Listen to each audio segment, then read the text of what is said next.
England जीत सकती है। अगर आप दोनों टीमों को कंपैरिजन करें ना, इंग्लैंड के बॉलर्स भी अच्छी बॉलिंग कर रहे हैं और उनके इवन दो सॉल्ट और वो जो है बटलर वो अभी कुछ नहीं कर रहे, अच्छा लेकिन हेनरी, जैक, सैम करन, ये दोनों हाँ यस वो ब्रूक्स जो है, ये तीनों अच्छी फॉर्म में। अगर उन दोनों में से भी एक भी चल गया ना, बटलर और सॉल्ट, तो वो बड़ा इंपैक्ट डालते हैं। मुझे लगता है कि इंग्लैंड फेवरेट है। दोनों टीमें जो है वो पाई की टीम है जिसका इंफ्रास्ट्रक्चर स्ट्रांग है, एक ग्राइंड से आती हैं। You expect both the teams to peak at the right time. वो पूरी कोशिश करेंगे, उन दोनों को पता है कि हम अभी बेस्ट क्रिकेट नहीं खेल रहे हैं, somehow we are in the semifinals now. अब हमारे पास कोई चांस नहीं है। They will try to outbeat each and other in tomorrow's game. अच्छा मैच होगा अगर आप मैन टू मैन भी इंग्लैंड को इनके प्लेयर्स के साथ मैचअप करेंगे तो समहाउ जो ज्यादा इंपैक्ट प्लेयर हर नंबर पे नजर आएगा वो आपको भारत के पास नजर आएगा। ये बात तो बड़ा डेप्थ है उनकी बैटिंग के अंदर। क्या फिर से एक कोच की तब्दीली देखने वाले? हर दफा हमें कोच को स्केपगोट बनाना होगा? सवेरा वो सर्जरी वाली बात हम भी सुनते हुए आ रहे हैं। हमारे टाइम में भी देखिए सर्जरी होती है, 2-3 लड़कों को निकाल देते हैं और कोच को निकाल देते हैं, ये सारी चीज़ें। मेरा तो नहीं लगता कि इन चीज़ों से कोई ऐसा फर्क पड़ता है। ठीक है, आप लाते हो, फिर नए चेहरे आते हैं, उनको 2-3 साल 2 साल का टाइम देते हो, अगर रह गए तो फिर वो दोबारा सर्जरी होती है। नीचे आओ, नीचे आओ, कुछ चीज़ों को शुरू से शुरू करना पड़ता है, जो ज़रूरत होती है। अगर आपने लंबा चलना है ना, लंबा, और एक प्लान के तहत अगर आपने 15-20 साल का क्रिकेट का, पाकिस्तान की क्रिकेट का सोचना है तो फिर आप नीचे से आओ। एक बड़ा प्लान करो, एक छोटा प्लान करो, लेकिन हमें चीज़ों को नीचे से ही शुरू करना पड़ेगा सवेरा। आप अपने क्रिकेट के स्टैंडर्ड्स इतने हाई करें ताकि बच्चों को ये ना लगे कि उनके कमरे में चूहे हैं, या उनके खाने साफ नहीं है, या उनकी ट्रैवलिंग ट्रेनों में या बसों में है। अपनी स्टैंडर्ड्स हाई करो, अपने नए अच्छे तगड़े कोचेस लेके आओ। हैं तो सही, कहाँ है ये सारे? ये अभी खैर तौसीफ भाई बैठे हैं, मैं क्या उनके मुंह पे बात करूं। ये जितने भी यूनिवर्सिटीज कहता हूं मैं इन लोगों को, इनका एक्सपीरियंस इतना ज्यादा है यार, इनको पैसे दें, इनको यूटिलाइज करें इन लोगों को।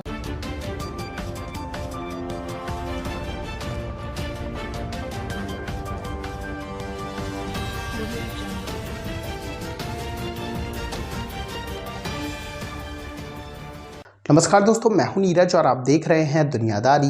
दोस्तों, ये बात तो हम सभी जानते हैं कि आज T20 वर्ल्ड कप 2026 का दूसरा सेमीफाइनल भारत और इंग्लैंड के बीच खेला जाने वाला है। बताते चले कि इस सेमीफाइनल को लेकर एक बार फिर से मोहम्मद आमिर ने भारत के खिलाफ जहर उगल दिया है। मोहम्मद आमिर ने कहा कि भारत और इंग्लैंड के बीच जो है सेमीफाइनल है उसे भारत बिल्कुल भी नहीं जीतेगा, इंग्लैंड एक तरफा ये मैच जीत जाएगा। मोहम्मद आमिर ने कहा कि इंग्लैंड की टीम भारत से बहुत ही ज़्यादा सुपीरियर है और भारत के कोई भी प्लेयर फॉर्म में भी नहीं लग रहे हैं। यही वजह है कि इंग्लैंड भारत को आसानी से हरा देगी। हालांकि हम आपको यही बताते चले कि मोहम्मद आमिर ने इंडिया और वेस्टइंडीज वाले मैच में भी यही कहा था कि भारत वेस्टइंडीज से मैच हार जाएगी और भारत सेमीफाइनल में भी नहीं पहुंचेगी। लेकिन हुआ जस्ट इसके अपोजिट। भारत ने वेस्टइंडीज को मात देकर सेमीफाइनल में अपनी जगह पक्की कर ली थी। इसके अलावा मोहम्मद आमिर ने यह भी कहा था कि पाकिस्तान T20 वर्ल्ड कप 2026 के सेमीफाइनल में आसानी से पहुंच जाएगा, लेकिन पाकिस्तान अब प्रेजेंटली घर पर अपने पहुंच चुका है। मतलब कि मोहम्मद आमिर जो भी प्रेडिक्ट कर रहे हैं भारत के लिए, वह पूरी तरीके से गलत साबित होता जा रहा है। पाकिस्तानी मीडिया ने यह भी कहा कि जिस तरीके से भारत की टीम परफॉर्मेंस करके दिखा रही है, यह कहना बिल्कुल भी गलत नहीं है कि ऑन पेपर अगर देखा जाए तो भारत की टीम इस मैच में फेवरेट है। हालांकि ये तो आने वाला समय ही बताएगा कि कौन सी टीम किस तरीके का प्रदर्शन करती है। तो दोस्तों, आइए चलते हैं और देखते हैं कि पाकिस्तानी मीडिया ने भारत और इंग्लैंड के बीच खेले जाने वाले सेमीफाइनल को लेकर और क्या कहा है। मसला यही है कि जब ऊपर चेंज होता है, वो आता है कहता है जी मैं अपनी मर्जी से चलाऊंगा, इसीलिए हमारी चीज़ें जो हैं वो नहीं चल रही हैं। अगर हम दूसरे और कंट्रीज़ में देखें, उनकी गवर्नमेंट चेंज हो, कुछ भी चेंज हो, उनके ये जो है ये चेयरमैन हो गए, ठीक है ना, ये सेक्रेटरी वगैरह हो गए, ये उसी जगह पे रहते हैं, इनका सिस्टम चेंज नहीं होता है। हमारा क्या होता है, सुने, हमारा क्या होता है, हमारा सुन ले, अब देखे फर्क क्या पड़ता है। हमारा चेयरमैन चेंज हुआ, हमारे सिलेक्टर चेंज हो गए, हमारा सीईओ चेंज हो गया, हमारा डायरेक्टर चेंज हो गया, हमारे कोचेस नीचे चेंज हो गए, ठीक है, हमारे जो जूनियर लेवल पे कोचेस काम कर रहे हैं वो चेंज हो गए, ठीक है, हमारे मतलब यानी पूरा सिस्टम बदल जाता है। अच्छा, जब कोचेस चेंज होते, कप्तान चेंज हो गए, कप्तान चेंज होते, प्लेयर खत्म हो गए, तो भाई कुछ भी ठीक नहीं है। तो फिर कैसे? मैं ये बताऊं कि हम जब भी कभी वर्ल्ड कप जीते ना, हम बहुत ही कोई एक्स्ट्रा ऑर्डिनरी टैलेंट हमारे पास आ जाएगा तो हम जीत जाएंगे टैलेंट से। और इस टैलेंट की मैं क्यों बात कर रहा हूं, क्योंकि आप 80s में चले जाएं, 70s में चले जाएं, 90s में चले जाएं, सिस्टम में कुछ नहीं था, टैलेंट था, मेहनत था, सब कुछ था, उसकी वजह से आप जो है वो कहीं ना कहीं जीत जाते थे। ठीक है, सिस्टम वस्टम कुछ भी नहीं। तो एक जो दुबे शुबे के ओवर निकालने होते वो एक वीक लिंक है उनका।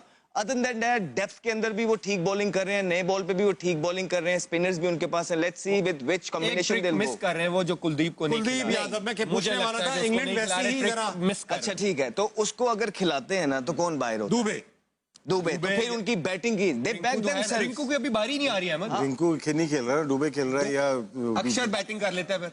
हाँ, तो वो they back themselves, what they want is कि ठीक है हम 2-2 वाले ओवर निकलवा लेंगे, लेकिन हम जो है ना बैटिंग इतनी लंबी करेंगे कि पहली आएगी तो 250 करेंगे और चेज हमें 300 भी हो गए तो हम उसके पीछे जाएंगे। तो ये उनका प्लान है, स्ट्रेटजी है। ये प्लान है उनका। इंग्लैंड के जो 1 डाउन और 2 डाउन जो बैटर थे ना वो भी बहुत अच्छे हैं, अभी तक परफॉर्म नहीं किया बेथल और बेंटन ने। बहुत ही स्ट्रॉन्ग बैट्समैन है वो। इंग्लैंड की बहुत लंबी बैटिंग, अच्छी बैटिंग लाइन है। 11 के 11 जो पिछली न्यूजीलैंड की टीम खेली थी ना, 11 के 11 बारी हाँ, नहीं, बहुत बड़ी रेहान भी आ गया। 11 के 11। नहीं बहुत अच्छी टीम है, दोनों टीमें अच्छी तो ठीक है, वो नीचे लड़का आया, नया लड़का, वो भी मार के चला गया रेहान।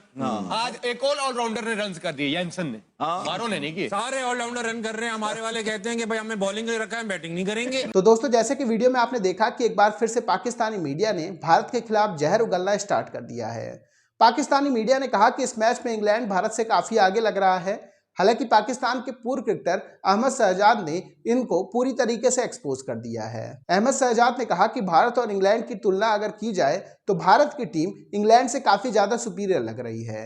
जी हाँ दोस्तों, भारत के पास जो बैटिंग स्ट्रेंथ है, भारत के पास जो बॉलिंग स्ट्रेंथ है और भारत के पास जो ऑलराउंडर हैं वो किसी और टीम के पास नहीं है। यही रीजन है कि इंग्लैंड और भारत की जब आप तुलना करते हैं तो भारत ऑन पेपर काफी ज्यादा स्ट्रांग लगती है।